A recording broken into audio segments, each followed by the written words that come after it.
Welcome to the deep dive. Today, we're really getting into something important, personal growth.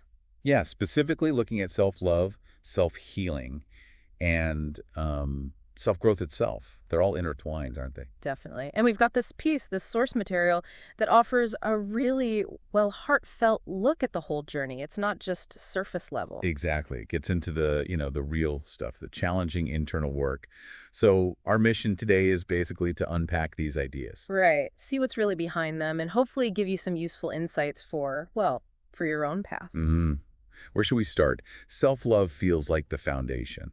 Okay, yeah, let's dive into self-love. The source makes a strong point that it's like way more than just treating yourself. Oh, absolutely. Yeah. It talks about the quiet, uncomfortable, and real side of it, Yeah. which isn't always glamorous. What does that actually look like, according to the source? Well, think about having the guts to say no sometimes, or walking away from a situation, maybe a relationship, that's just not good for you anymore. It takes courage. It really does. And also that internal voice, when things are tough, being able to tell yourself, I love you, I've got you.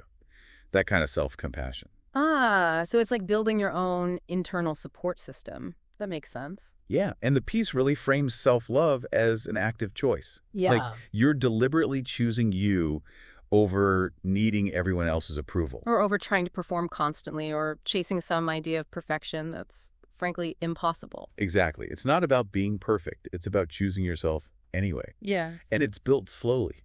How so? What are those small steps? Well, the source mentions things like catching that negative inner voice, that critic, noticing it, and actually honoring your boundaries, not letting people just walk over them. That's a big one for many people. It is. Yeah. And even letting go of people who maybe don't support your growth. Those are all like small deposits into your self-love account, if you will. I like that analogy. There's also this really powerful line. You don't need to do more to be worthy. You already are. That hits home, doesn't it? It really does. Why do you think it's so hard for us, like, generally, to just accept that inherent worthiness? Well, I mean, look around. Society often tells us our value comes from doing, from achieving, from what we have. Right, external stuff. Exactly.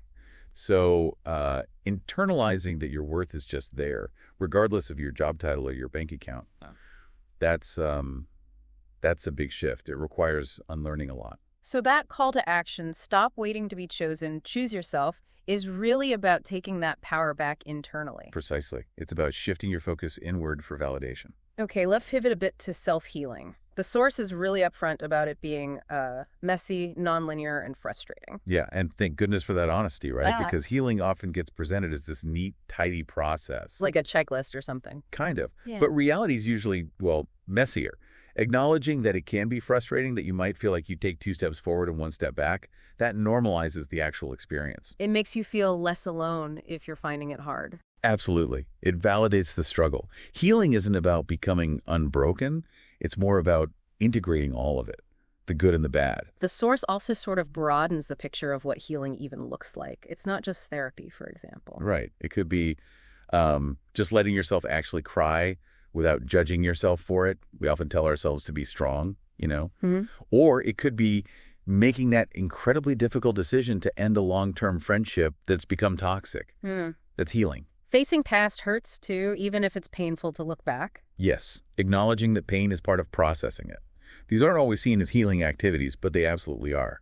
I found the idea of healing as a form of grieving really interesting. Grieving the person you had to be to survive, maybe? Yes, exactly. Grieving the version of you that maybe played small or felt they had to earn love or, endured way too much. Letting that go is a kind of grief. And that leads to this comforting idea in the text. You're already whole. Even with the scar tissue, even with the sadness. Yeah.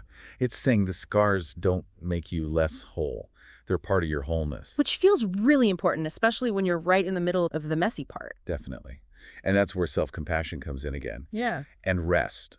The source really emphasizes rest. Which our culture doesn't always value, does it? It's all go, go, go. Not at all. So giving yourself permission to just be, to feel what you feel, to rest when you need to. That's vital healing work. And the reminder that you're allowed to take your time, that feels crucial. So crucial. You're not late. You're not behind. You're healing. It takes the pressure off, validates your own pace, because it is sacred work, Okay, so that brings us to self-growth. The source points out it's often subtle, not always big dramatic changes. It happens in the everyday moments, often unnoticed if you're not paying attention. What are some examples of that subtle growth? Well, the piece mentions things like maybe you get a text message and you don't spend hours overthinking the reply.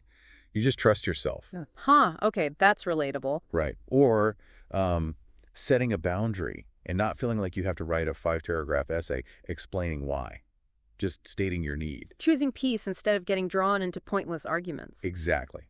Or finding closure within yourself about something rather than needing someone else to give it to you. These are huge internal shifts. It's like an evolution, really. Well, yeah. Recognizing your own value more clearly. Yeah, and being able to say, this is enough in a situation, or detaching from drama without bitterness, that shows real growth. Understanding maybe that not everyone deserves your energy. That's a big part of it, protecting your peace.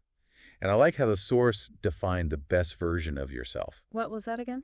Not perfection, but being present, being consistent, Yeah. showing up for yourself, even when it's hard. That's the goal, not some flawless ideal. It feels more achievable somehow, more human. Totally. And that image of someone who's stopped begging for validation and is just quietly building their life. Building quietly, powerfully. Yeah, that's strong. It speaks to that internal shift, right? From seeking power outside to finding it within. And remembering who you were before the world piled on all those doubts, reconnecting with that core self. Yes. You don't have to become someone else.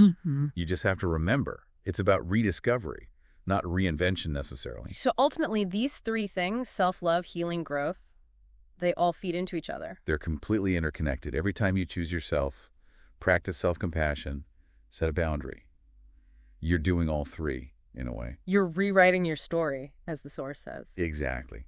And the piece ends with those powerful lines. You're not behind, you're becoming. You're not broken, you're rebuilding. You're not too late, you're right on time. It's a really affirming message, and just, listening to this, thinking about this stuff, that's part of the process, too. You're choosing to focus on yourself right now. Absolutely. Which maybe leads to a thought for you, the listener. As you hear all this, what's sticking out? Is there one of those quiet, uncomfortable acts of self-love that feels relevant or maybe even necessary for you right now? Something to mull over. So as we wrap up this deep dive, let's hold on to those key ideas. You're becoming, you're rebuilding, you are right on time. Your journey is valid. Your pace is perfect. Your becoming is beautiful. Remember that. Until next time, keep growing, keep healing, and keep loving you.